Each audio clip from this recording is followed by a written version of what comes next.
that there's a crew in town. The head hillbillies are making their rounds. Small town whispers loud and clear. The sheriff shot the judge in his chambers chair. Sheriff got a secret he won't keep.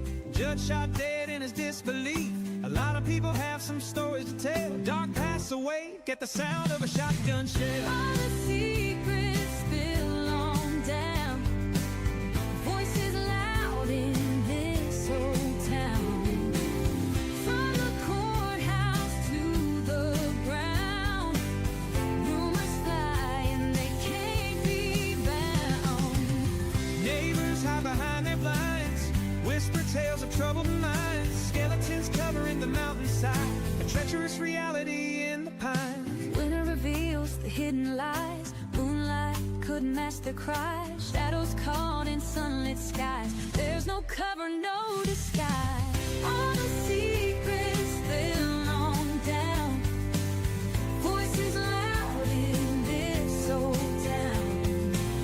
From the courthouse to the ground. Rumors fly and they can't be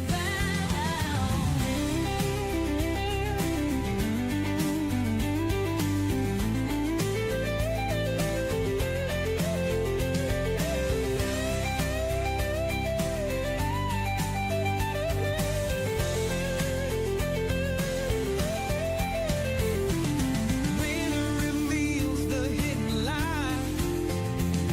Moonlight could mask their cries. Shadows caught in sunlit skies. There's no cover, no disguise. all the secrets spill on down. Voices loud in this old town. From the courthouse to the ground. Rumors fly and they can't be bound.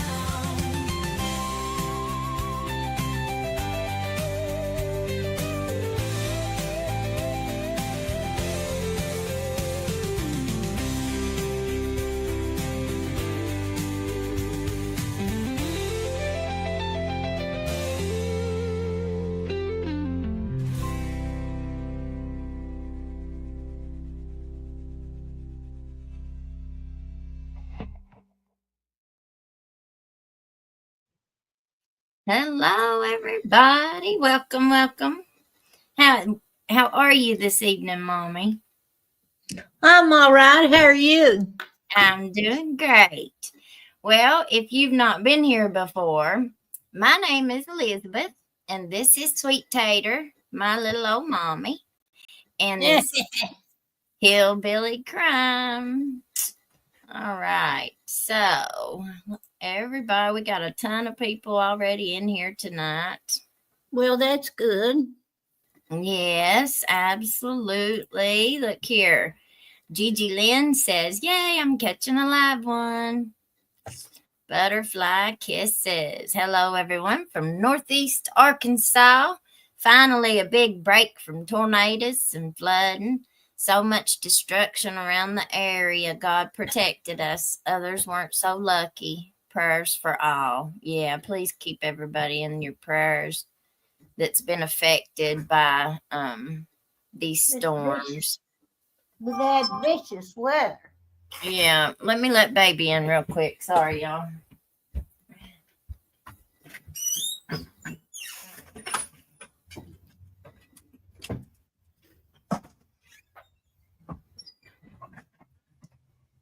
I keep teetering on. I'm going to have to make an appointment to take her to the vet and do the horrible thing. And then I'll look at her later in the day and I'll think, oh, well, she'll be all right. She'll be all right. I might not have to do it so soon. But, man, it's really rough when you got to put an animal down that you've had for 14 years, 13 years. Leanne Go. Hi, all from Australia. By the way, Tasmania is part of Australia.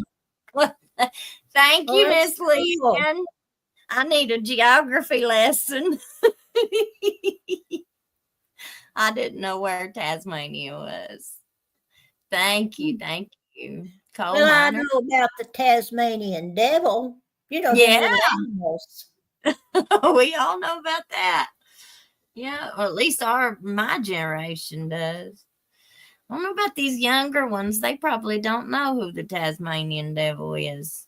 You don't have there's a Saturday morning cartoons anymore. But You there's a know. little animal that's a Tasmanian devil. Oh yeah. Yeah. For real. I was stuck on the cartoon. Gerald Scott watching from London. You're having a whole big bunch of trouble down there at your place too. Is you talking about London, England, or London, Kentucky? London, Kentucky. Oh. Yeah, they're having a mess down there. And I just saw where someplace they'd let floodwaters out. And they want to have a mess. Yeah. How it's turned out. I ain't seen it. Miss Crystal says, love that picture. Reminds me of Betty Boop.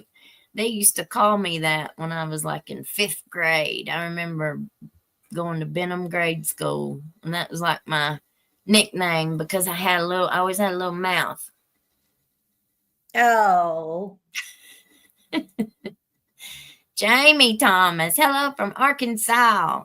Ooh-wee. They Yeah. have a lot of water too. Hit that like button on your way in, please. It helps us grow. It helps us get out to a larger audience. Jamie Thomas, I married a guy from Oklahoma. Good people. Good people. Grandpa Dave. Hello, Crystal, Marnie, and Elizabeth. Hillbilly Crime. I hope everyone has had a wonderful weekend. Yeah. And now what is tomorrow? What holiday is tomorrow? Do you know? My kids told me they don't have school, so I figured it was a holiday. Well, Easter's coming up the next week, I think. Well, that wouldn't be why they don't have school tomorrow. It might be an in-service day or something. Yeah. I don't know about any holiday, but I did know about Easter. Coming up. 66. Hello. All right, so let's get on down through. We got a member for 2 months, Miss Donna. Buddha Belly, we ain't seen you in a while. Glad you are here. I hit the wrong one of yours. Sorry. There we go. Sri Lara. I like that. Hey, from Arkansas. Power back on after 25 and a half hours. Yeah, they had it bad out in the Arkansas way. They had tornadoes and stuff too out that way. I think Western Kentucky had them too. I'm telling you, this we've had some severe weather in the past several years. We sure have, and it's not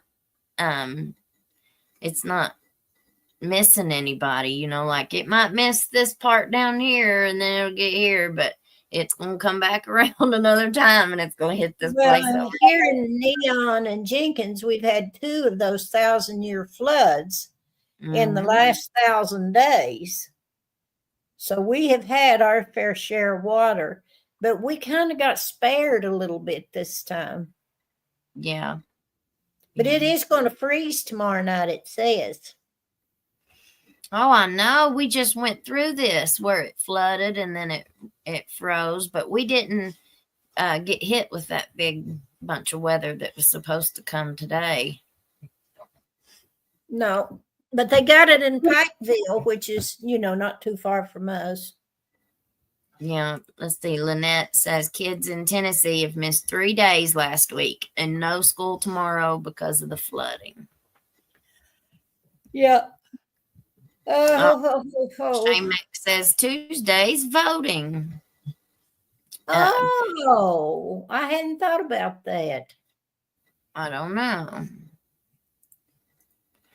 Roberta Hall, my daughter lives in Western Kentucky.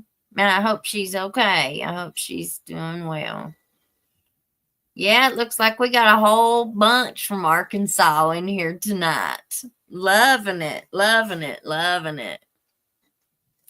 Well, where have you been at, Zelmy? Everybody's been missing you. And Well, I we go to wanna bed know- early because I work outside all day and I get really tired. Well, what have you been doing since we've seen you last? Well, I've been planting some trees that I got at the conservation district. I still got some to plant, and I've been planting some flowers and cleaning up outside. And I had a big old tub full of amaryllis bulbs where I'd collected them over the years. And so I took them all out of their containers last year and put them in dirt, or put them in this peat moss. So I had to dig them out and plant them. I haven't got all of them planted yet.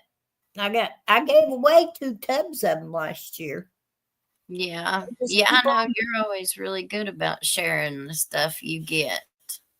Well, I don't know where they all came from, to tell you the truth. I guess I just from 10 years of Christmases buying you one here and there, and then they multiply, and then you just got so many you don't know what to do with them. Yeah. But I Yeah. got a bunch planted yesterday. Well, that's great. Are you feeling good? How about with the tick? Oh, my leg has got the awfulest spot you ever saw. I got to go to the doctor tomorrow. You'd think it was a spider bite instead of a tick bite, but I got the little insect that I dug out of my flesh, so I'm going to take him with me tomorrow. My leg is awful now, folks. I didn't know a tick could do that to you, but I'm taking my. Has it gotten worse? Has it gotten worse since that picture you took?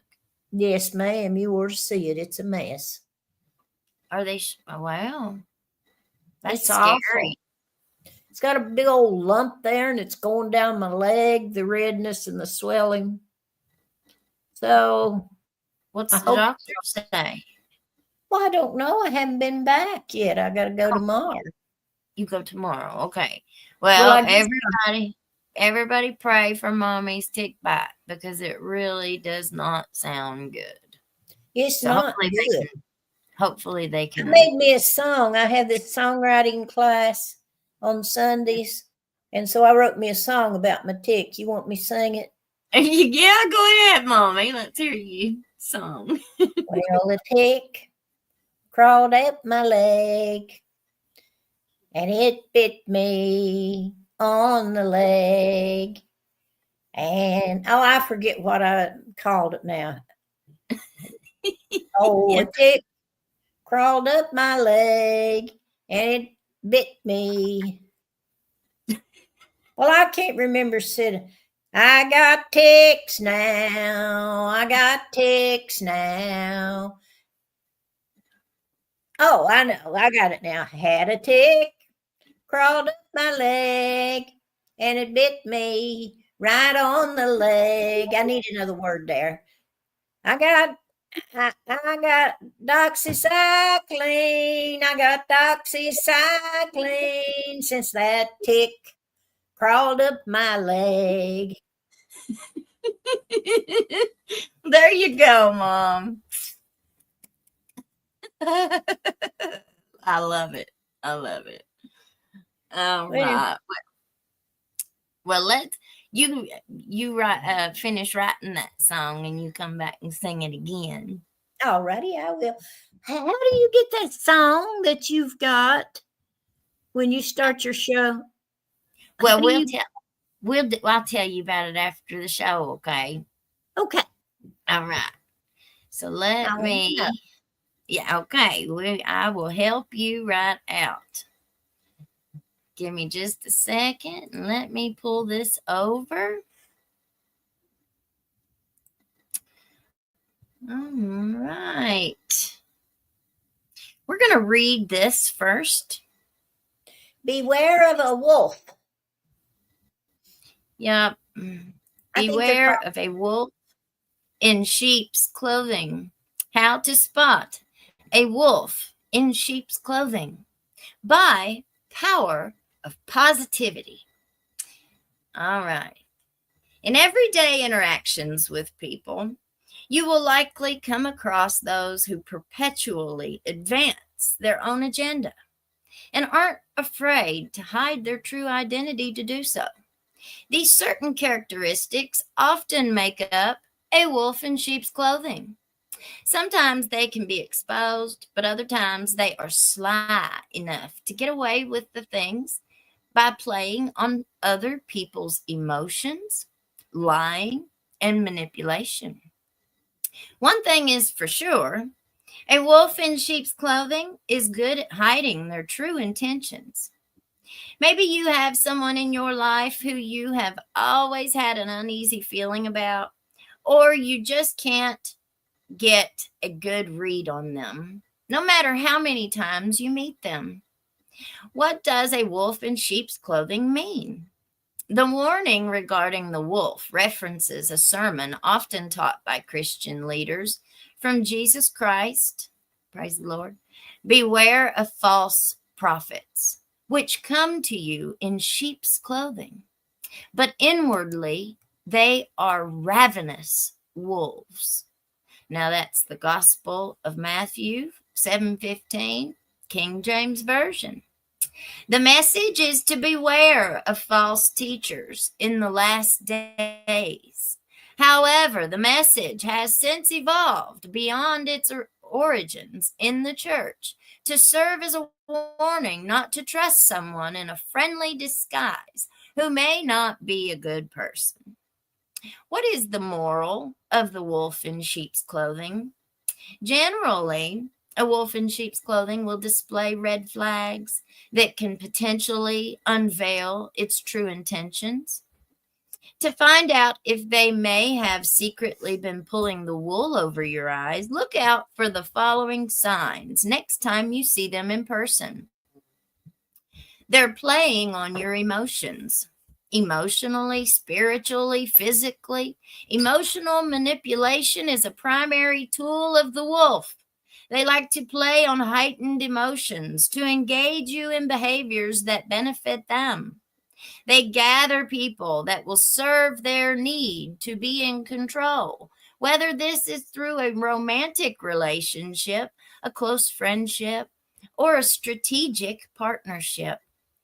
The wolf in sheep's clothing makes being with them fun and exciting at first, and then they shift the focus of the relationship onto them and their needs. A wolf in sheep's clothing moves too fast. A wolf in sheep's clothing will try to hook you with sweet talk and a false sense of interest. That is how they build trust and form a bond. It enables them to use us emotionally once the real motive of the relationship becomes clear. Among the simpler ways to find a wolf in sheep's clothing is to look for simpler signs that show somebody only appears worried if something or someone will affect their desired outcome. They struggle with maintaining the right kind of associations because desired outcomes are everything to them, and they care about the way other people think in order to have control. Take note of your friend's feelings when you recommend something. If they harshly react when they don't agree with you or when criticized, the wolf may be hiding underneath. After you hear their story, things about their story just don't add up. After you hear their story, you intuitively feel that they have embellished major parts of it or just fabricated the entire thing altogether. For example, maybe you feel that your friend stole money from your wallet when you set down your purse to throw something away. While you can't really prove it, you remember taking $100 out of the bank and not being able to find 60 after hanging out with her. When you accuse her of stealing from you, she insists that someone else came up and took the money. But why didn't she ever tell you about this incident before it happened? Wolves in sheep's clothing usually don't have very good cover-ups for their stories because they have to come up with a fictional tale on the fly. A wolf in sheep's clothing they look troubled about something. They will tend to not smile as much as people who live authentically and tell the truth no matter the consequences. There is a huge strain on their conscience and consequently makes them feel like they have 2 tons of bricks weighing down on them. This enormous pressure must come out somehow, and it usually reveals itself in their face. Watch the person in question's facial expressions. You will probably notice that they don't really show much emotion. Stories eventually eat people up on the inside, but their usual temperament is a telling sign of how they really feel. They quickly grow impatient. Impatience can be defined as the following: irritable behavior that results from delays, a restless need for change and excitement. The display of impatient behavior often ties into someone's goals, specifically anything that hinders or aggravates the person in active pursuit of these goals. These goals could range from getting ahead of you at the drive-thru to getting that promotion at work. As with stubbornness, we all have the tendency to be impatient at times. However, there are some individuals that take impatience to the extreme. These individuals detest being held up at any time, anywhere, for almost any reason, and as a manipulator, they will manipulate any situation to suit them in order to come out on top. Impatience is a trait that develops from early negative experiences, misunderstanding the nature of self and others, and a persistent sense of insecurity. The early negative experiences often happen during childhood. In many cases, the child was often barred from having a normal social experience, resulting in a sense of missing out. When dealing with an impatient person, it is important to understand how they tick. For example, these individuals prefer to be in control. When they are not in firm control, they become angry, annoyed, and frustrated. The best way to deal with the behavior is to be polite but direct. Do not beat around the bush with impatient people. This will get you nowhere. There we go. I think that's all of it.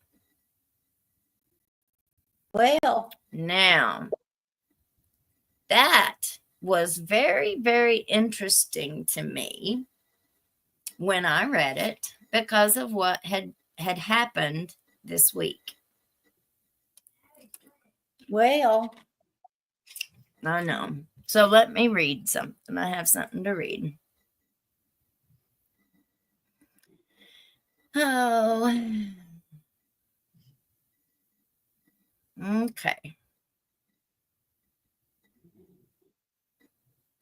Let me get up here to the top of it.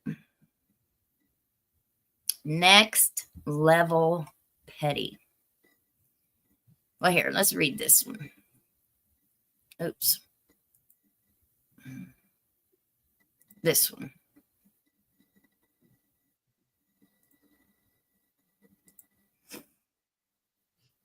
All right. This.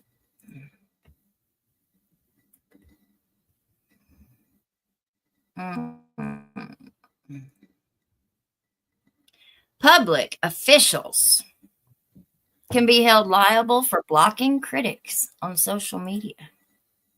This just happened March 15th. The Supreme Court on Friday ruled that public officials who post about topics relating to their work on their personal social media accounts are acting on behalf of the government. and therefore can be held liable for violating the First Amendment when they block their critics. Only when they have the power to speak on behalf of the state and are actually exercising that power. The court's decisions came in a pair of cases involving local officials in California and Michigan who blocked constituents who made repetitive and critical comments on their personal social media accounts. In O'Connor, Radcliffe v. Garner, the U.S. Court of Appeals for the Ninth Circuit ruled that two school board members violated the First Amendment when they blocked two parents from their personal Facebook and Twitter accounts, which they used to provide information about the board and its work. The Court of Appeals reasoned that there was a close nexus between the trustees' use of their social media pages and their official positions. But in Linke v. Freed, the U.S. Court of Appeals for the Sixth Circuit ruled that because James Freed, the Port Huron city manager, maintained his Facebook page on his own rather than as a part of his job, he was not acting as a government official when he blocked a city resident, and therefore there was no First Amendment violation. In a unanimous decision on Friday by Justice Amy Coney Barrett, we've heard that name before, the justices sent Freed's case back for another look. Barrett acknowledged that the question before the court was a difficult one, especially in a case involving a state or local official who routinely interacts with the public. Although such officials can act on the government's behalf, she reasoned, Freed did not relinquish his First Amendment rights when he became city manager. Instead, Barrett explained, a government official's social media posts can be attributed to the government only if the official had the authority to speak on behalf of the government and was exercising that power when he created the social media post at the center of the dispute. In a case like Freed's, Barrett's continued involving a social media page with both personal and official posts. Making such a determination will require a fact-specific undertaking in which the post's content and function are the most important considerations. Barrett also cautioned that the nature of the technology matters. When determining whether an official acted on behalf of the government, although deleting comments allows an official to target only personal posts, blocking someone from a social media page that contains both personal and official posts could also prevent someone from commenting on official posts. A public official who fails to keep personal posts in a clearly designated personal account therefore exposes himself to greater potential liability, she warned. In a brief unsigned opinion that followed Barrett's decision in Freed's case, the justices sent O'Connor Radcliffe back to the Ninth Circuit for it to take another look using the new test. Friday's ruling is the first of several expected this term involving the relationship between government and social media.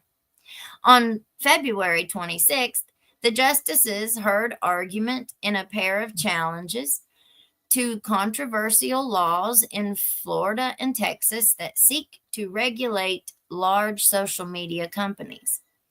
And on Monday, the justices will hear oral arguments in a dispute alleging that the federal government violated the First Amendment by pressuring social media companies to remove false or misleading content. Decisions in those cases are expected by this summer. Now, that's just something that's recently been going on. And I first heard about all of this stuff when we watched the city council meeting in London, Kentucky. That lady got up and was like, "Oh, Mayor Whittle." Have you got me blocked? Or you do have me blocked? And if I'm not mistaken, the city attorney told her that I think he said that they weren't allowed to do that. So I don't know.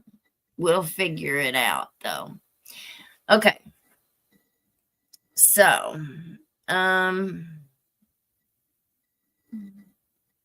most of the people that live around here, if you live around here, you know what's been going on.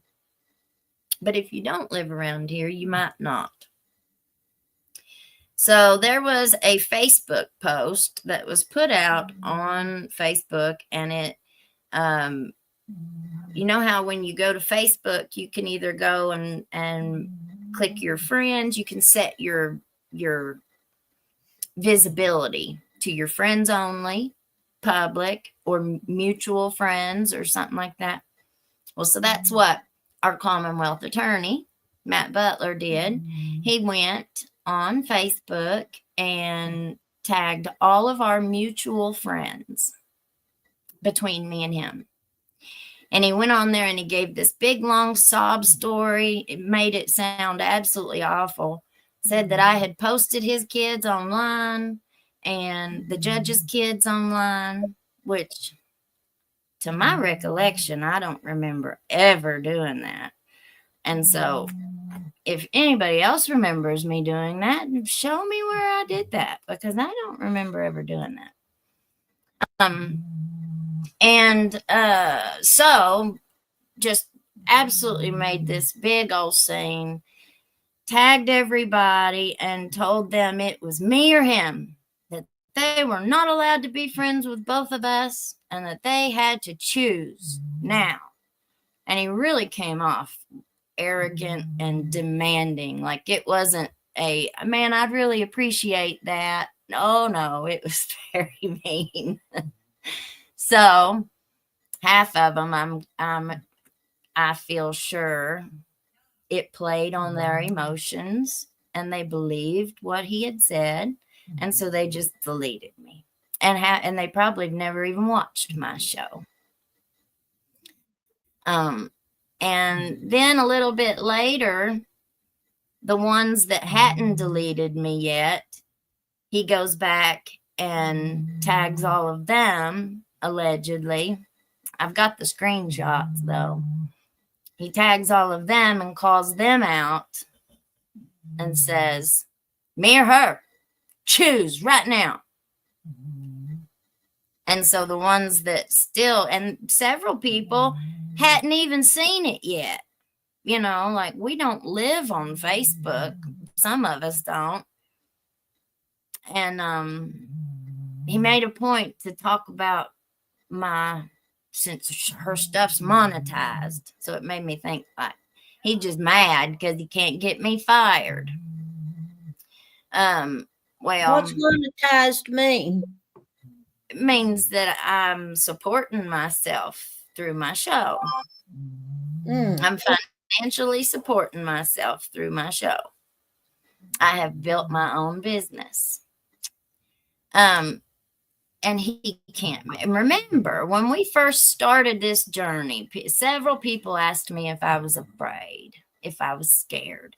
And I said the only things that they can do, they can either mess with your job, get you fired. They can mess with your housing. They can make you be evicted, be homeless. Or they could isolate you. They could try to socially isolate you. And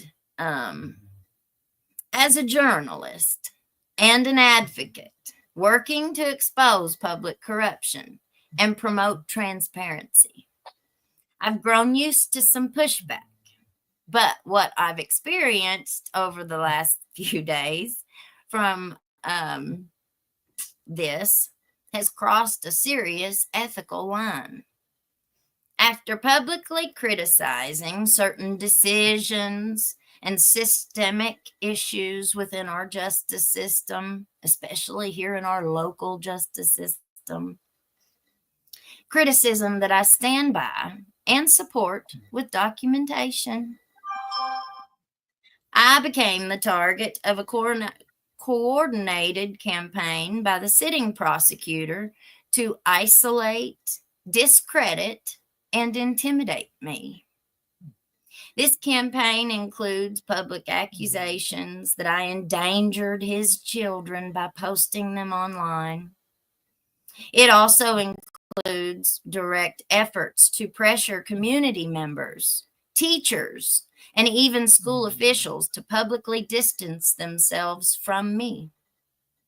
According to several credible sources, the Commonwealth attorney personally visited one of our local schools, one that his child attends, where he and to confront the school staff.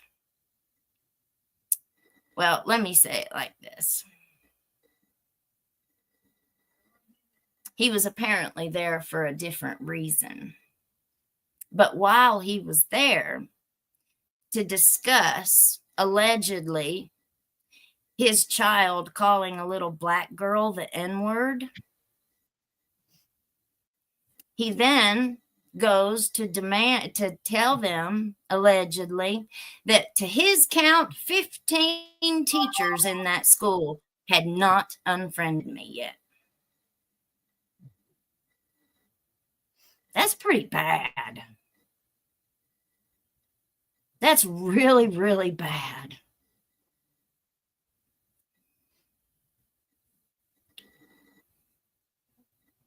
These are not the actions of a neutral public servant.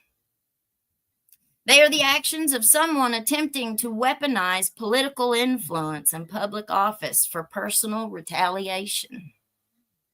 What's most concerning is how normalized this behavior seems to have become.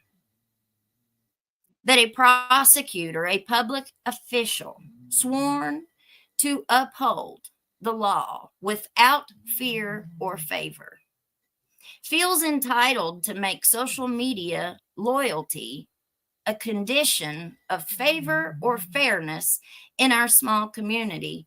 That is terrifying. This is not just inappropriate.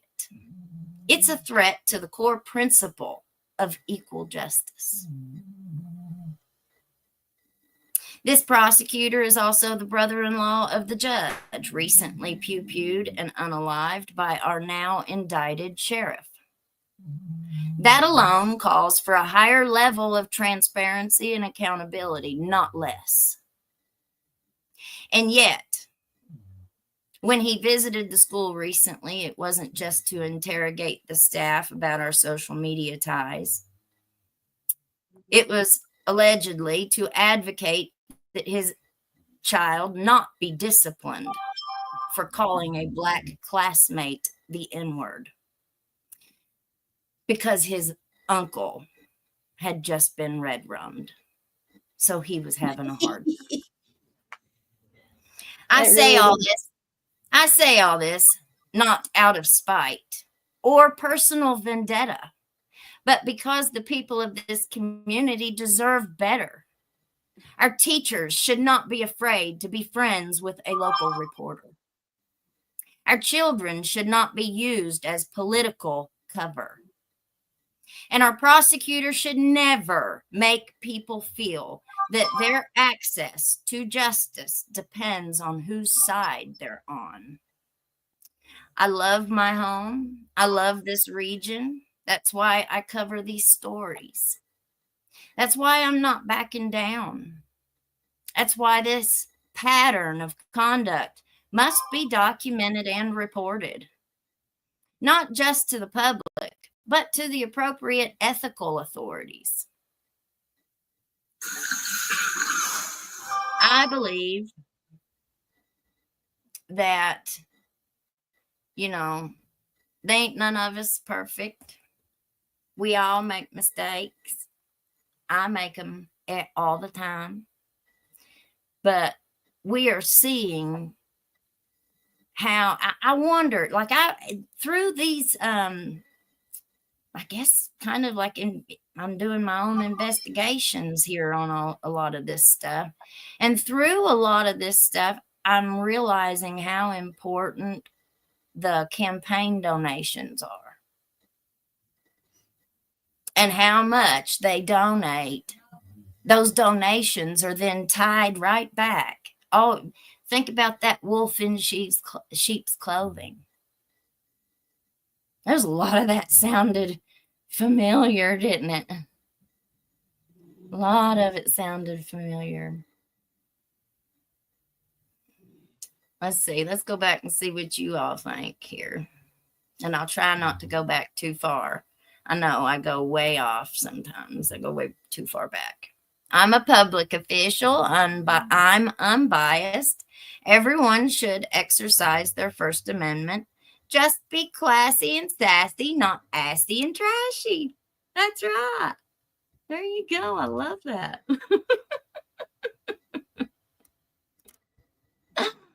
Oh, that's funny. Butterfly kisses says, I choose you, hillbilly crime. Well, there shouldn't have to be a choice. Do you know how many people have come up to me since this has happened, who's got a family member who's on probation or parole or in drug court? Do you know how many people have reached out to me and said, please don't be mad. I unfriended you, but I'm scared to death he'll put me back in prison. I'm scared to death he'll put me in jail. How can this man, after this, I mean, all he's doing is proving me right. But after this stunt, how can he ever go and prosecute anybody and it be seen as fair and just? Because depending on which way you chose, because if you didn't unfriend me on that second demand, he unfriended you and then he blocked us all, which he's had me blocked for a long, long time. I don't never even go try to see anything that he does or says. But this is real. I really think this is kind of pew-pewing yourself in the foot. And then to go and say, by my count, allegedly, by my count, you've got 15 teachers here that are still on her friends list. What? What? Who does that? And for that to be so bold, to think that that is okay? Several people pushed back against him on his own thing, on his own post. Half of them said they weren't supporting me. They probably never watched my show.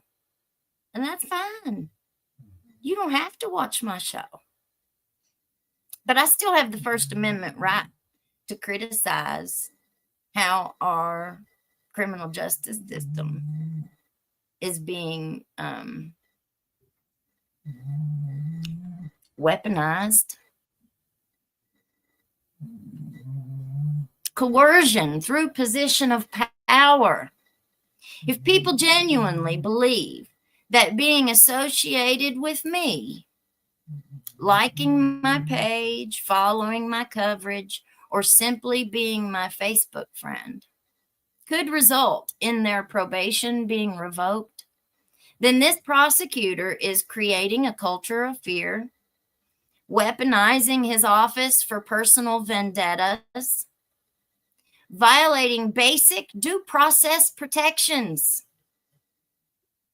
targeting based on association. People have a First Amendment right to associate with whomever they choose, including journalists and critics. of public officials. Revoking or threatening probation for social media associations is blatant viewpoint discrimination and may be unconstitutional. Systemic misconduct. This isn't just a one-off. This is a pattern. Pressuring school staff based on Facebook friendships. Blocking constituents from a public-facing page. Making public accusations without evidence. I've not seen where I put their kids up on. And you all watch me every night. There's hours and there's months and months of shows. And I would be shocked if anybody could show where I did do that. Tolerating or encouraging supporters to harass and threaten me privately. And now creating a real and perceived threat that people could go back to jail for being connected to me. How's that any different than what Ben was doing, only to get smacks? How is that any different?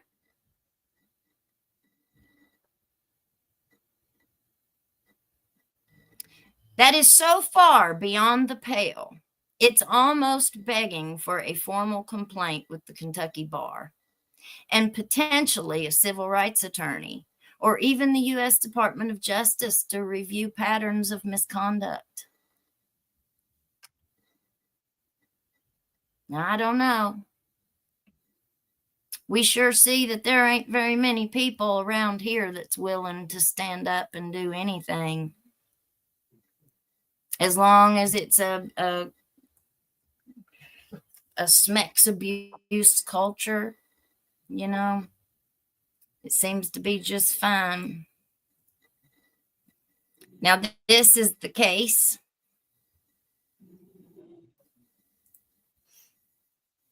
that seems to me to be a very, very big question mark.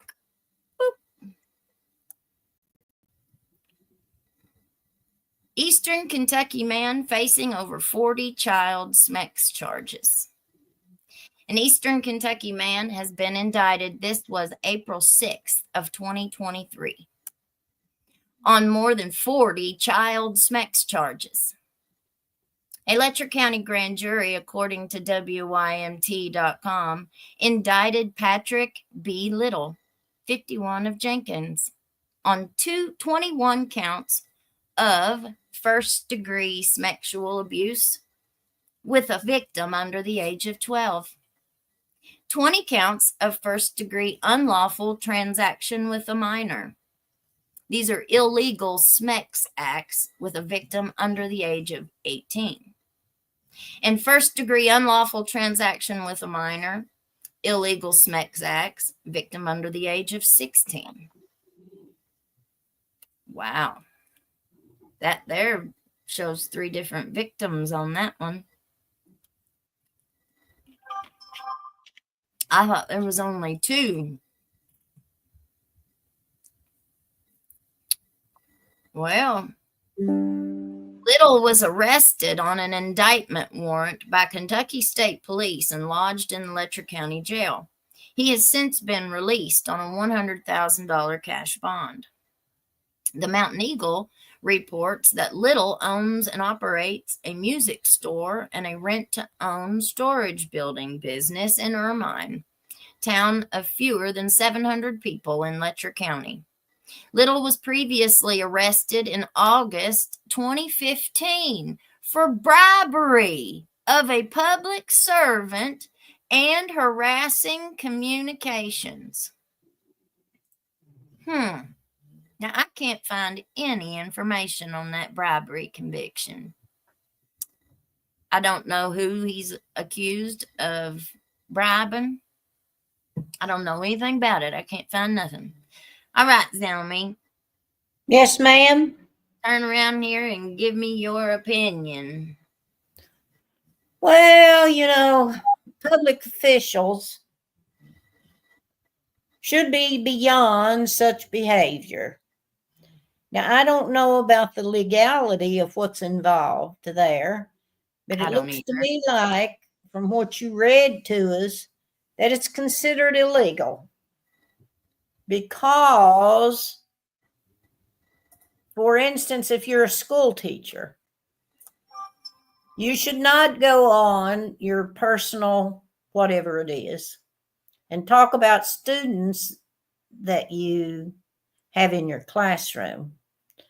If you're a counselor in education, you should not go on there and talk about kids. Like, I have this child that's da da da da da. You shouldn't be doing that kind of stuff. I remember long ago, this teacher posted something this kid had written. Well, I became very upset because the child had some, doesn't really make any difference, but he had some learning disabilities, I do believe. And so his writing was, humorous to some, I suppose, what he had to say. Well, she didn't post his name or anything, but she posted it on Facebook, a picture of what he had, but she'd etched out his name. Well, I called the department, the school board down there, whoever does that, and told them I thought that was awful. And of course, they thought it was awful too. I mean, if you're a public servant, you don't have the right to go on Facebook and make comments about other people,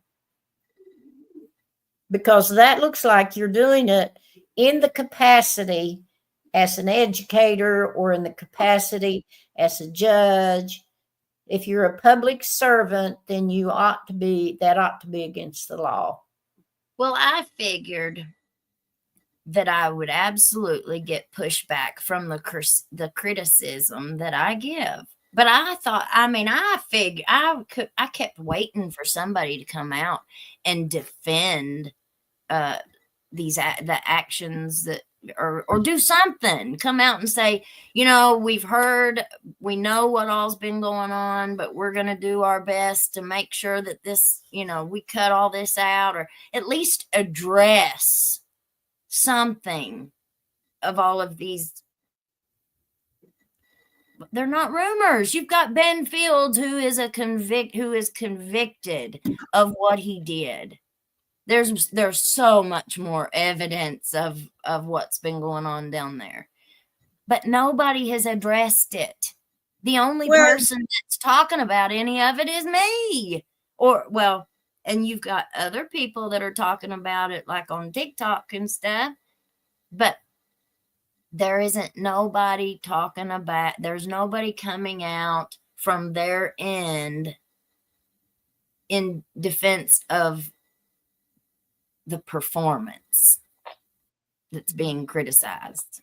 Well, they probably have, I would say they have stuff to hide themselves.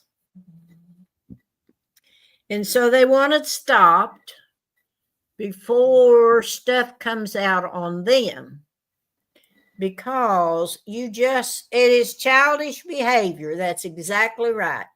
They have to rise above that, and I don't know if you go overboard on what you do, Elizabeth, or not. It's not up to me to judge about that. It's what you do, and people like to watch it. It's perfectly legal. So there you go. Well, I wish that we didn't have to cover these crimes, but there's so much crime in the world now. There's just so much. Here in the county we live in, we seem to have a lot of goings-ons and doings in places where everyone should be treated equal. And there ought not be people showing favoritism, impartiality, They shouldn't be trying to do sex things, taking advantage of young women because of their position and authority. It just should not be done. Just like preachers shouldn't use the fact that they're preachers to subject people to cruelties. Those are cruelties, in my opinion. And they shouldn't be able to lash out at people they don't agree with. Well, exactly. You know, we are all going to have to agree to disagree at some point. Mm-hmm. We're not all going to agree on the same things. But I think it's important what you're doing because you've got enough nerve to do it. Other people would like to do it, but they don't have enough nerve. And yes, I do worry about you, but I just kind of trust that. I'm in God's hands. Yeah. What'd you say? I said, I'm in God's hands. I'm in God's hands. Well, I'm not worried about God's hands. I'm worried about the legal system. Now, I'll have to admit that the legal system, for the most part, has always treated me fairly in whatever I've had to go. The judges have always seemed to treat me fairly. Now, I don't know that I like the way that a lot of policemen have talked to me since I lived here.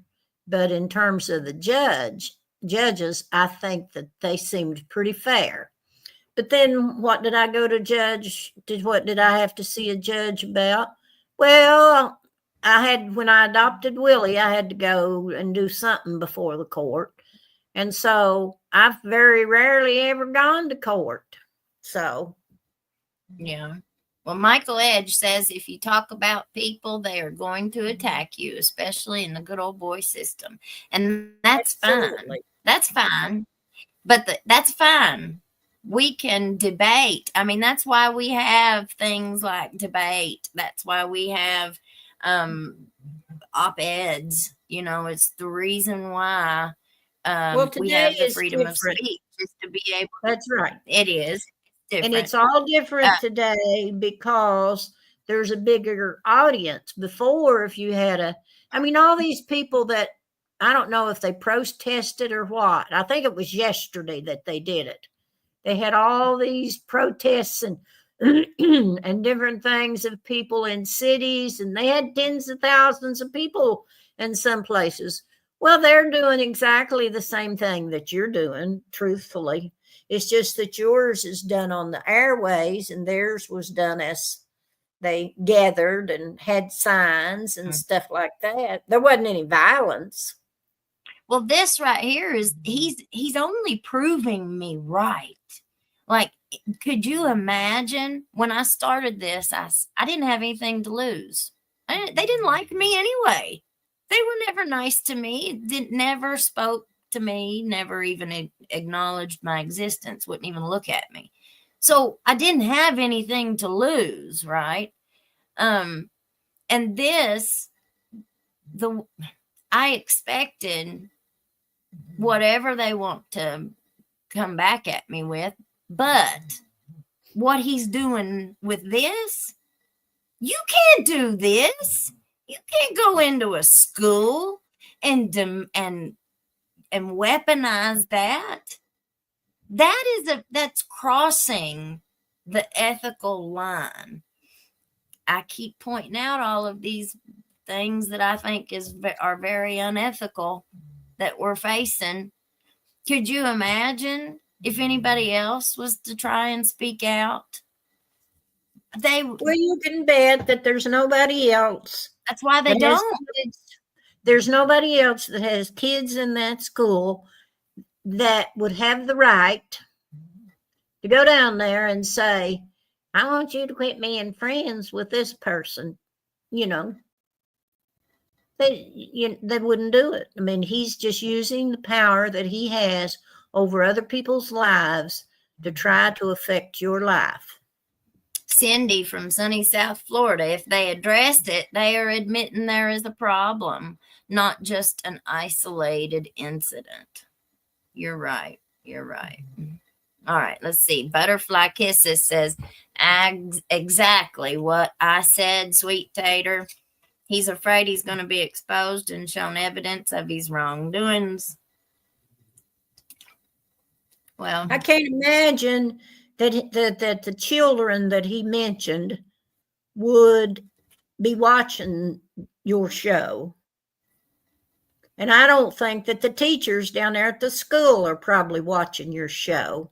None of those people not none of them, half of them deleted me, but then reached out and said, I just don't want retaliated against.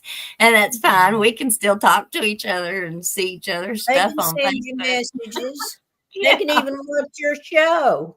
I know. I mean, deleting you on Facebook is nothing. It ain't got nothing to do with this. Zero. So that does not hurt me.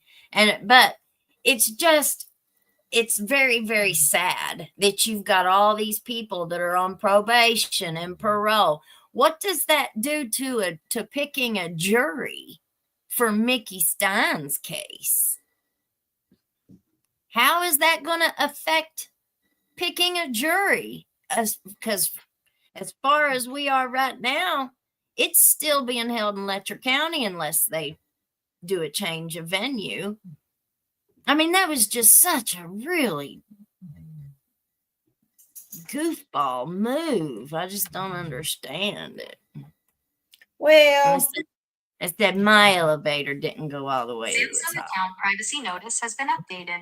Well, sometimes I think my elevator don't go to the top, and if everybody doesn't, and if people just don't question themselves, they're just egotistical. Yeah, I know. Well, I'm sorry. I don't. That's okay. It's not your fault. It ain't your fault. I know it is, but I'm sorry that it happened, and if it hurts your feelings, I'm sorry for that. It doesn't hurt my feelings. It makes me want to dig deeper because I know I'm on the right track. So here is, here's a picture. Look there, City of Whitesburg. I'm not going to play it because it will do a copyright on a thing on my channel. So what are they doing? They're up there playing guitar. So that the man on the left, with the beard, is Patrick Little. He's the one he used to be involved. He used to be involved setting up the sound system for lots of festivals. Yeah, for down there at the City of Whitesburg. And there you go. That's whose post that is on. That's whose Facebook page that's on. The City of Whitesburg / Letcher County Farmers Market. Now, Patrick was friends with everybody. He was college buddies with Judge Mullins. And he's a very prominent businessman in Whitesburg, very good friends with all of the elected officials, maybe not every single one of them, but a lot of them. Oh yeah, they're big buddies. So this is the same fella who we saw only got 5 years house arrest and work release for all those sexual abuse charges on the children. Now, I went and pulled up a couple things. Here, we're going to watch this one too. This was a TikTok. I'll go ahead and...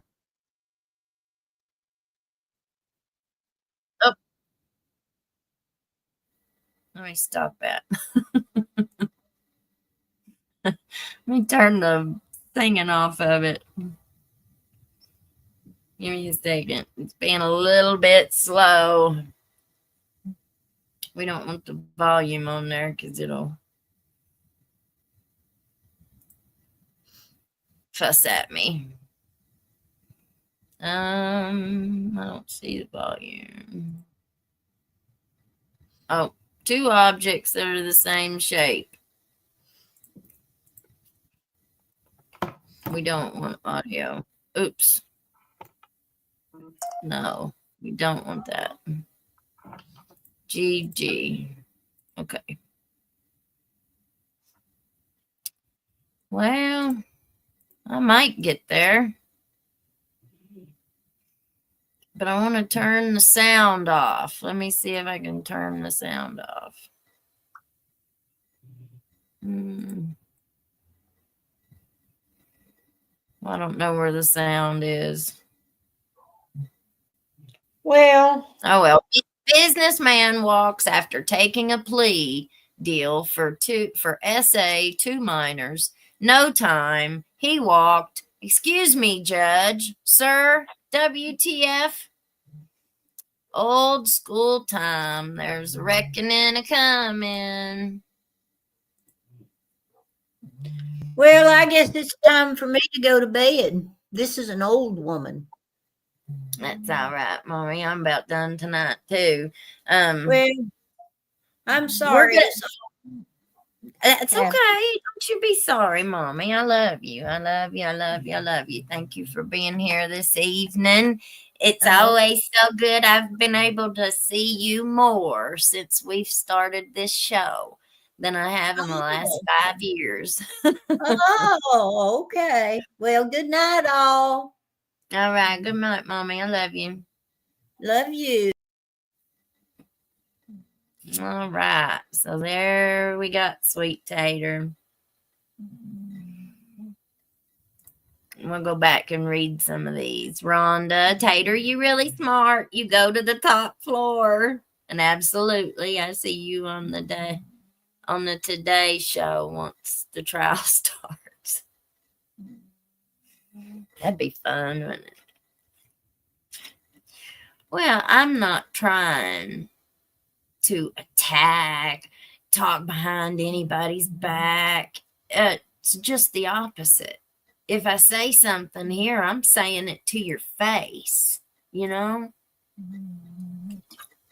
Not like everybody else talking behind your back.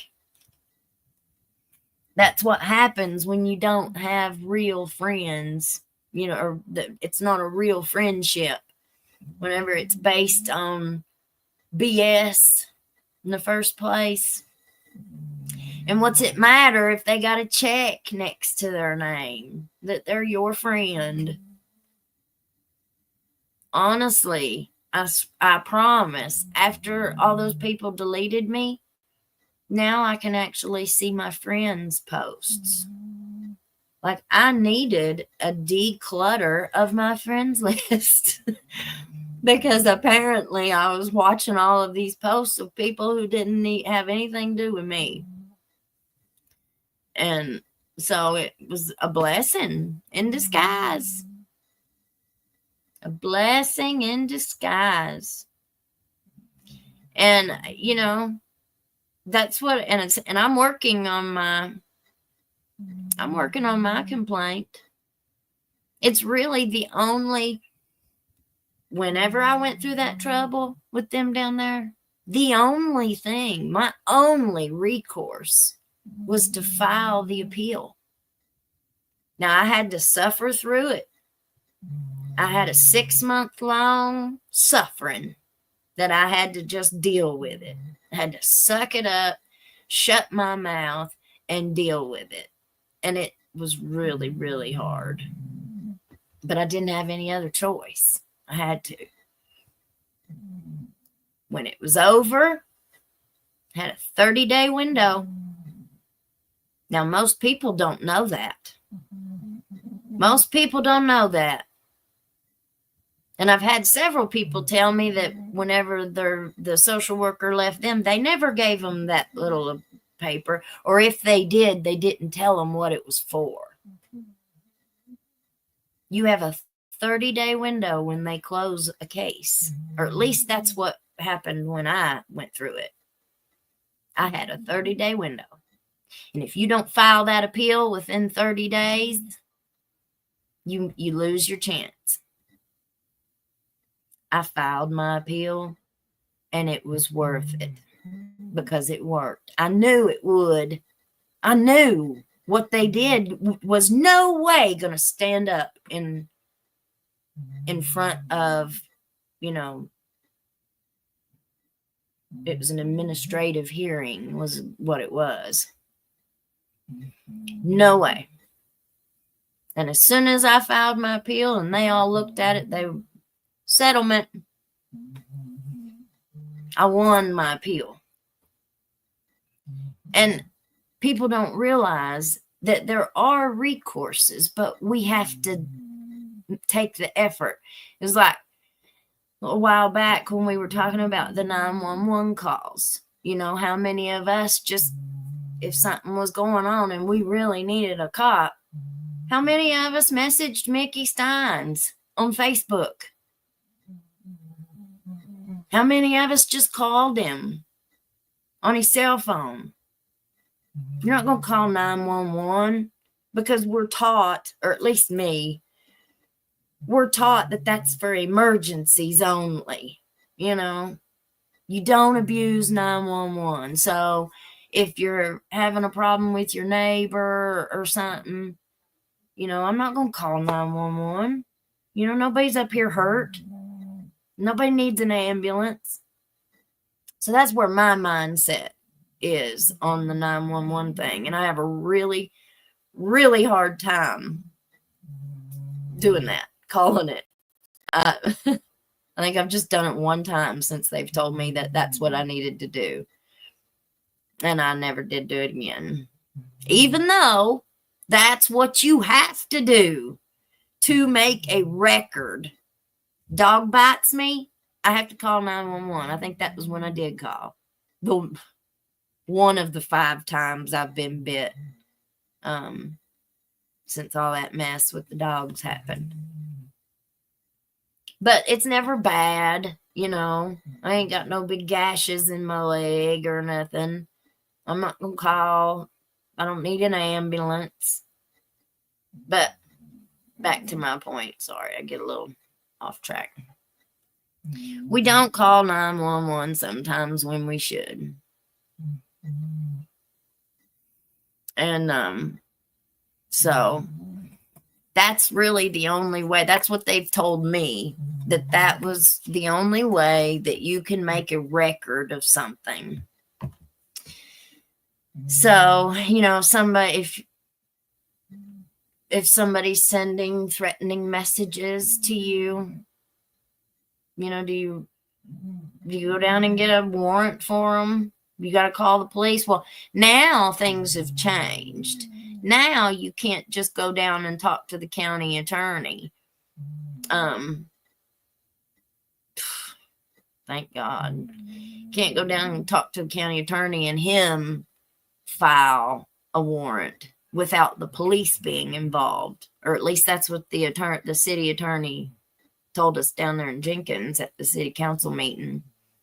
They've changed that now. So now I guess the only way a warrant can be issued is if it goes through a report or through the police first. And if I'm wrong on that, somebody let me know. But that's my understanding of what he said.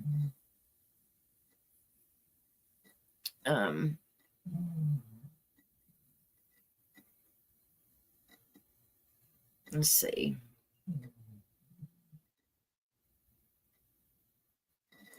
Pingy said yesterday the courtroom looked very small. Who would even be able to get into the trial? Well, I'm not going, I can tell you that. Hi, baby. My baby's on here, y'all. Oh, I love you, sweetheart. I admire your strength, determination. So proud to be here in your chat. Well, thank you, Miss Linda. We're building something here. God is building something here. And I'm just letting him work. You shall point me in the right direction, Lord, and I'll go. I hit the like because I like your presentation, stories, and your ability to get the word out. Most people in life are just acquaintances, not many true friends out there. That's right, Jersey Bred. Amen. I had a chance to listen to 88.7 today from Bull Creek, Cow Creek, and Calf Creek. Well, good. I wish I would have got to that comment before Mommy left. He should be arrested immediately and held without bond until he goes to trial for the safety of other children.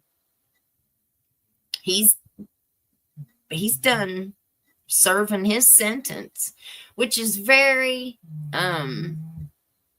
it's just really it makes me really uneasy, the whole thing. Let's go read this other article I pulled up.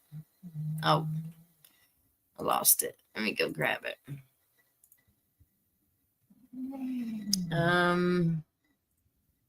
Here we go.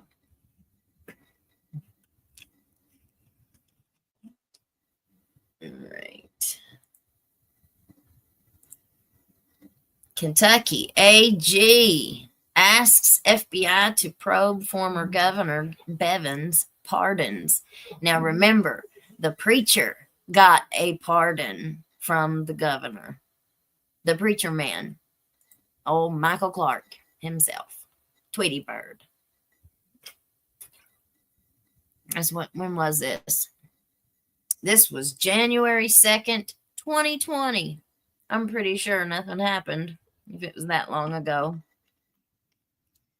Kentucky's new Republican Attorney General has asked the FBI to investigate a flurry of pardons by former Governor Matt Bevin. The pardons have drawn criticism from both sides of the political aisle after media reports highlighted some that went to convicts who had wealthy or politically connected families. Of course they did.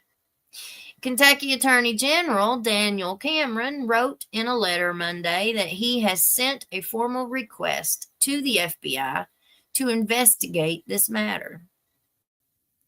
I believe the pardon power should be used sparingly and only after great deliberation with due concern for public safety, Cameron wrote in the letter addressed to two Democratic state lawmakers who shared the letter Thursday. Bevin, a Republican, issued hundreds of pardons between his electoral defeat on November 5th and his final day in office on December 9th. His pardons included clemency for convicted Red Rummer Patrick Baker, whose family held a fundraiser for Bevin in 2018, and a convicted SMEX offender whose mother was married to a millionaire road contractor.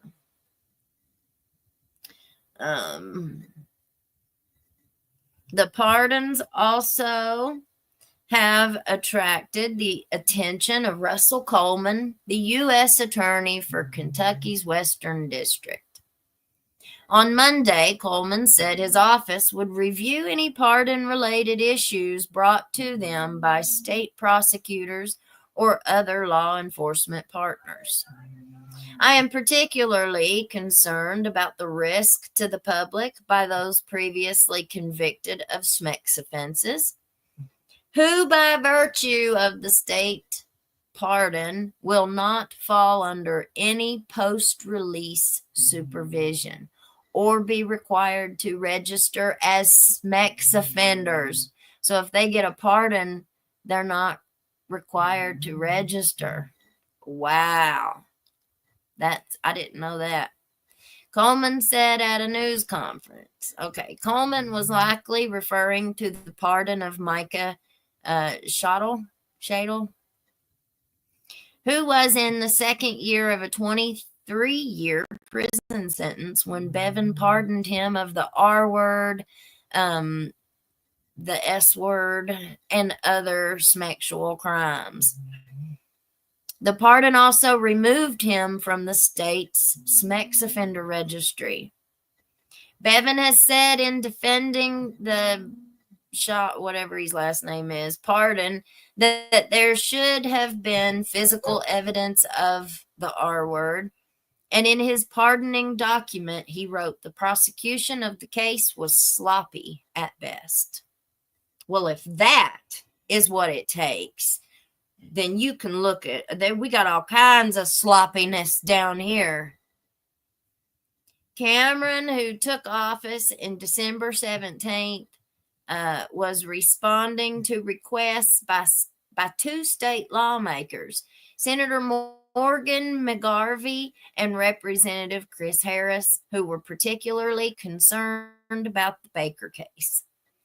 Baker was sentenced to 19 years in prison on convictions of reckless homicide and other crimes in a fatal 2014 home break-in in Knox County.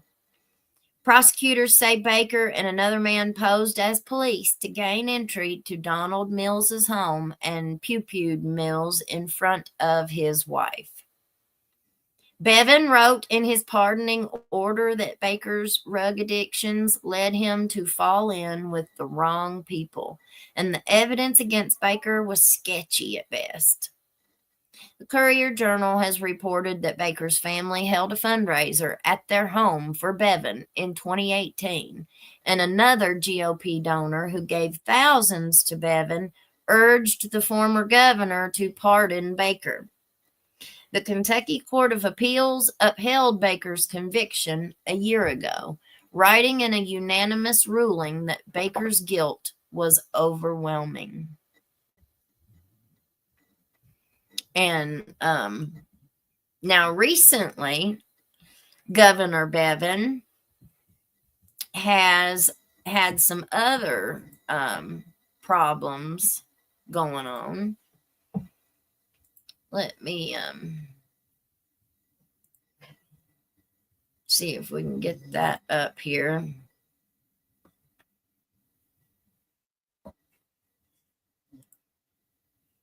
Let's close that for a second. What are y'all thinking? Terry.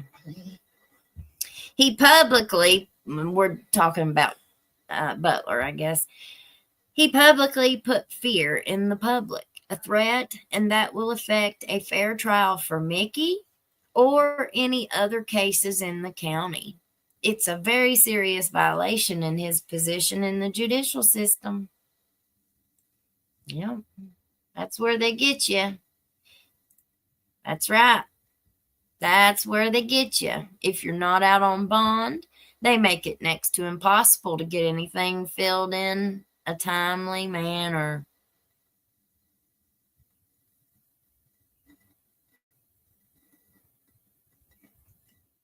Kelly says, check out 2018 Judge Tim Nolan of Campbell County, Kentucky, convicted for trafficking women in jail for years. Good night, honey. Good night. Good night. 911 abuse is wrong. People can call the non-emergency line. That's right, Miss Morney. But you know, around here, people just get used to it because it's probably a lot faster, right? It is for most of us around here. But even though we have gotten so used to doing that, and it's considered pretty much socially acceptable around here, but you know, we really shouldn't do that. Honestly, there really should be some kind of a line drawn, a boundary drawn. When we listened to Mickey's deposition, he told us how many calls he got a day. And it was just off the charts, crazy how many calls and messages he got every day. And, you know, that was just super overwhelming for him. And one of the new things that I have found out recently, just within the last few days, I I think that, let's see, how should I say this? It has been said, it has been reported, Mickey burnt down their playhouse. There's more going on down there. I feel like that there were others that were involved in Mickey taking the next fall. And this is just my speculation. It's just my opinion. But I think Ben Fields took the first hit. And then I think the second hit was going to be Mickey. And he felt it. Just think, he's kind of like the oddball out of the whole bunch. He's fighting against a system that does not want him to succeed in some of these cases. Taylor Pratt. I've had several family members, former coworkers, that talk about how Taylor was used. So one of the things that she would do, or that she has done,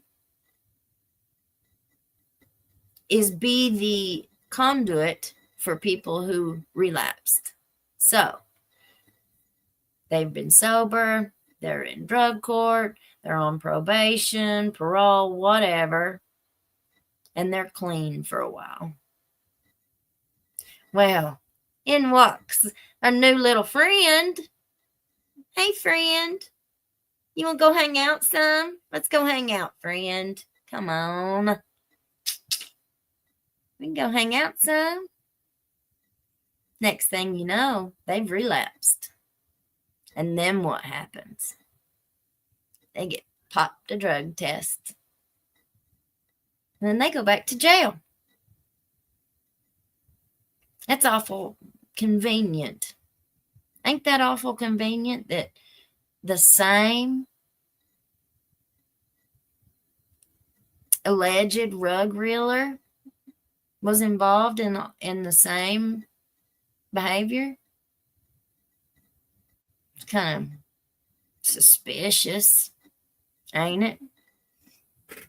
I've heard from more than one person, more than one source, that they suspected she was wearing a wire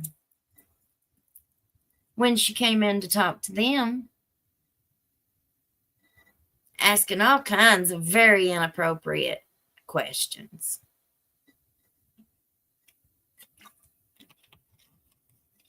It makes you wonder.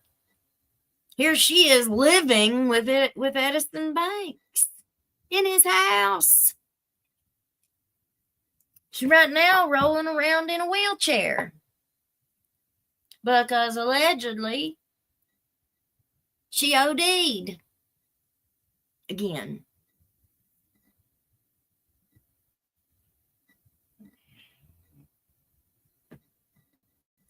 How is all of this connected, you guys? How is it all connected?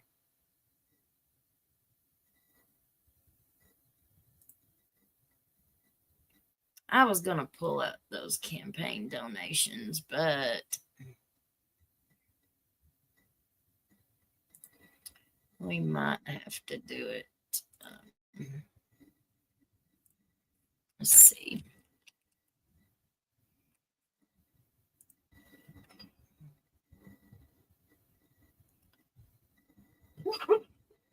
Oh, somebody's dreaming. We'll look at this. There's a couple different articles, and I don't think we need to read the first one because it would just basically parrot the one that we just read. Now, if you've watched my shows, if you're a regular, you've heard this before, but a whole lot of people are not regulars. And so let's read this and see. This was November 27th, 2024. So this was just at the end of last year. A Letcher County businessman who had been charged in 44 indictments involving sexual contact with minors will serve no time in prison.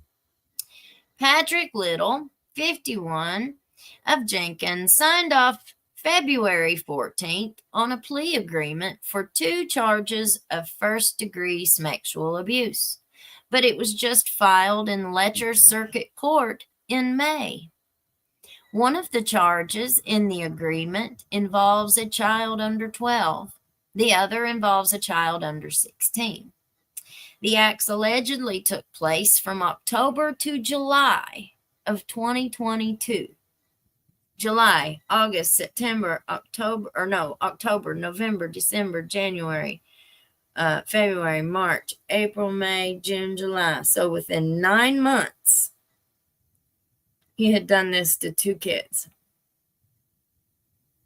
And the 9 months is the time frame that the charges are for, right? So they're saying that he committed these acts between October and July.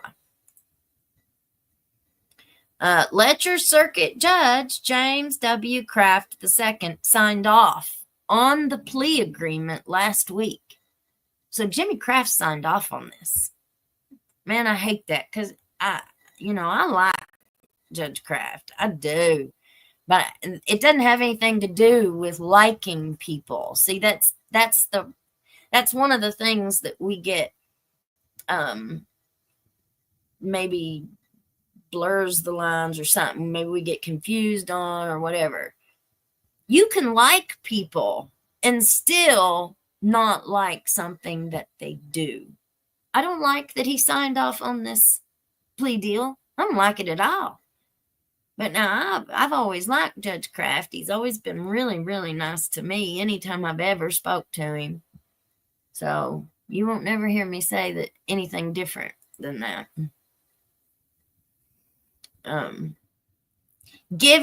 So he signed off on the plea agreement last week, giving Little 5 years probation on each of the 2 charges to run concurrently at the same time.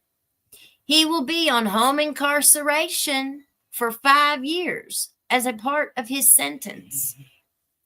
The mother of the 2 children was furious about the sentence. On her Facebook page, she posted that no jail time for what he did. Please, please keep your children away from him. He is a wolf in sheep's clothing. What he got for sentencing will never be enough for what he has done to the mama and her kids. Forever changed their lives. Oh no, that doesn't matter, does it? That was the mother's words, according to this newspaper article. But you know what's strange? None of us know what he did. Like, she says, please, please keep your children away from this man. Well, we know what the title of the charge is, but none of us know what he did. Like, why should I keep, in a lot of other cases, at least you're given some kind of an explanation or some kind of a description. We don't want victims' information. That's not what we're asking for. My dog's going to tear my door down. Hang on.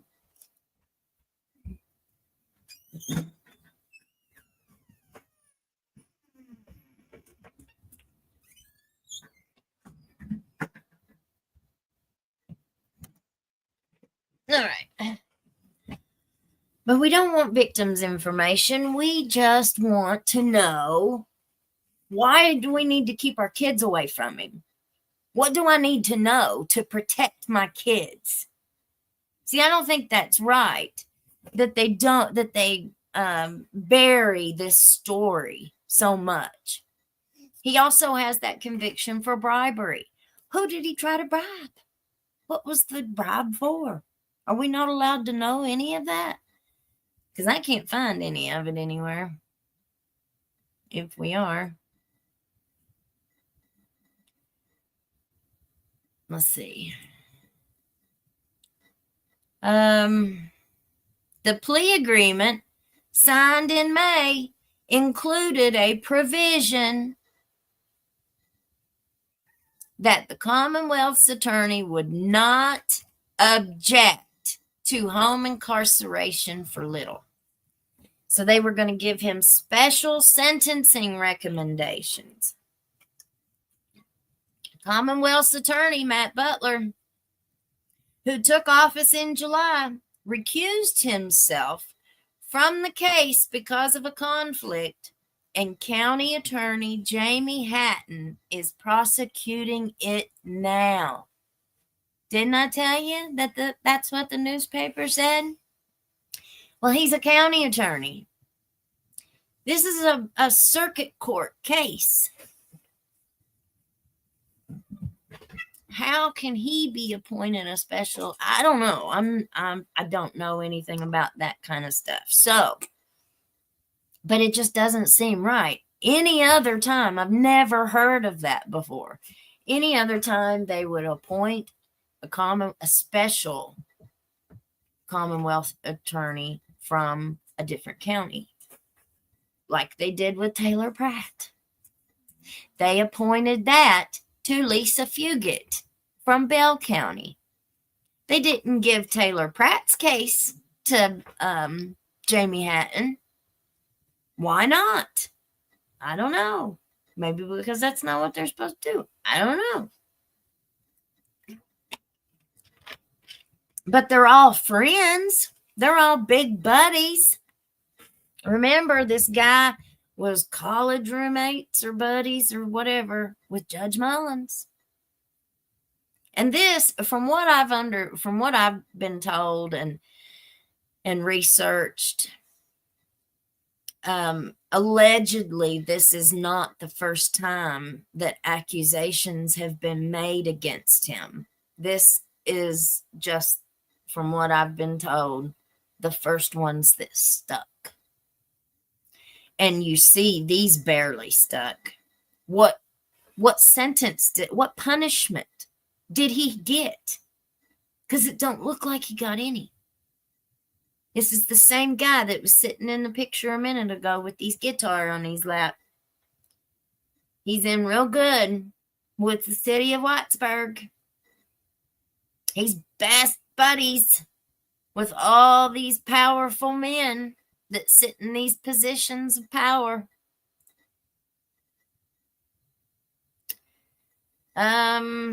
Sentencing was set for last month, but was delayed while attorneys determined whether the plea agreement is allowable under the minimum sentencing guidelines set in the newer, safer Kentucky Act. That's what I said last night. The charge of first-degree sexual abuse is a Class C felony, and it carries a maximum penalty of up to 10 years in prison. The second sexual abuse charge was amended down from the first-degree unlawful transaction with a minor, illegal sex acts, a Class B felony, that carries a maximum penalty of up to 20 years in prison. Oh, I don't. The sentence, see right there, it says the second sexual abuse charge was amended down from the first degree unlawful transaction with a minor. When did they do that? Did I just miss that the first time? because now it is 2 sex abuse charges. Was this after? Yeah, it was after. Yep. So that's why they did it. That's why they did it. They changed it because he wasn't going to be eligible for special sentencing recommendations. Illegal sex acts, a Class B felony that carries a maximum penalty of up to 20 years in prison. But they changed it after he had already signed the first plea agreement. I know that probably doesn't make a hill of beans worth of difference.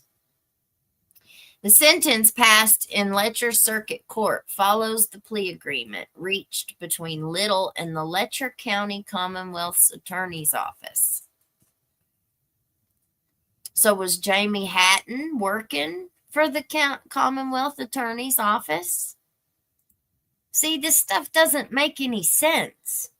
I don't think Jamie Hatton ever worked in the Commonwealth Attorney's Office as an assistant. But I mean, I could be wrong. Could be wrong. And maybe this is all just fine. And maybe I'm just the only one that has a problem with this. Am I the only one that has a problem with this?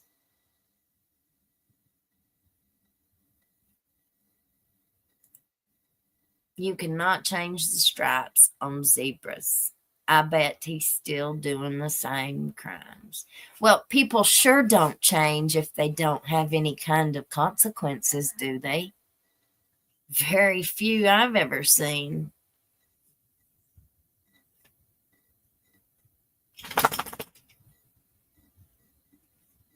Very few that I've ever seen have ever changed on their own. You know, it's usually it takes something, some kind of a catalyst.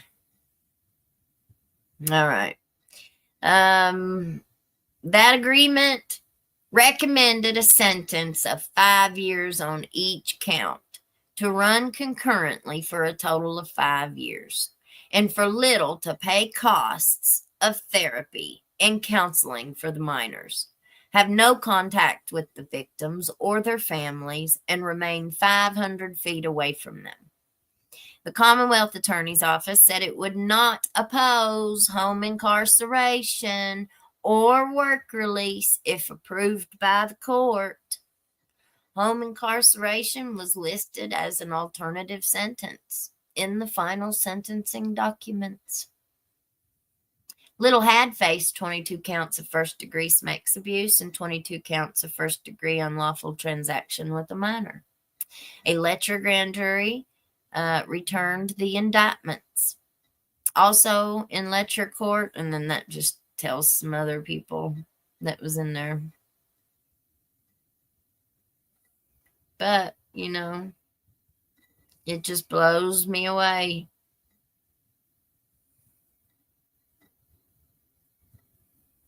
And then the sentencing was delayed. But I think this one was before that last one, wasn't it? Yeah, September. There ain't even no sense in reading that one. But they just delayed it and delayed it and delayed it. And they just delay. They just always delay on these cases until the outrage. You know, time heals all wounds type of thing. The outrage isn't as much. People forget and move on with their lives. Let's see. Bug. No, I don't see it on here, Bug Man. So it must not have went through, honey.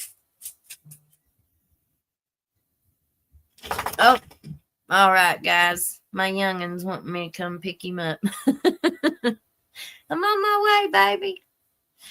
All right, guys. Yeah, you got that right, Bug. There's no cure for pedos. And my dog's got to go out too. All right, y'all. We'll see you tomorrow. That's not. Hush. We'll see y'all tomorrow. Stay blessed, stay warm, stay safe, and keep praying for. Come here, and keep praying for everybody in these storms. And we love you. All right, bye-bye. You can't hide from hillbilly crime.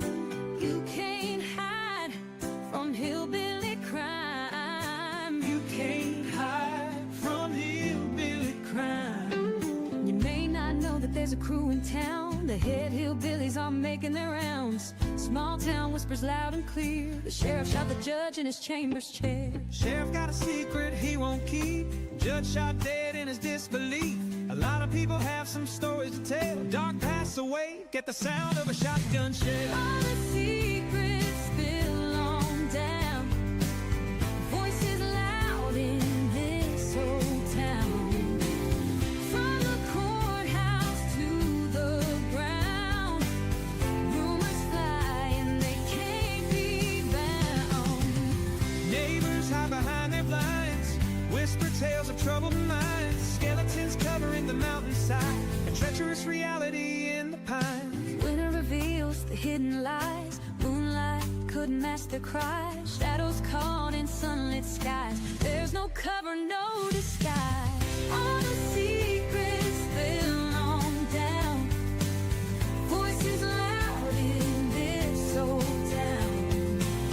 From the courthouse to the ground. Rumors fly and they can't be bound.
The head hillbillies are making their rounds. Small town whispers loud and clear. The sheriff shot the judge in his chambers chair. Sheriff got a secret he won't keep. Judge shot dead in his disbelief. A lot of people have some stories to tell. Dark pass away, get the sound of a shotgun shell. All the secrets spill on down. Voices loud in this old town. From the courthouse to the ground, rumors fly and they can't be bound. Neighbors hide behind their blinds, whisper tales of troubled minds. Skeletons covering the mountainside, a treacherous reality in the pines. Winter reveals the hidden lies. Moonlight couldn't mask their cries. Shadows caught in sunlit skies. There's no cover, no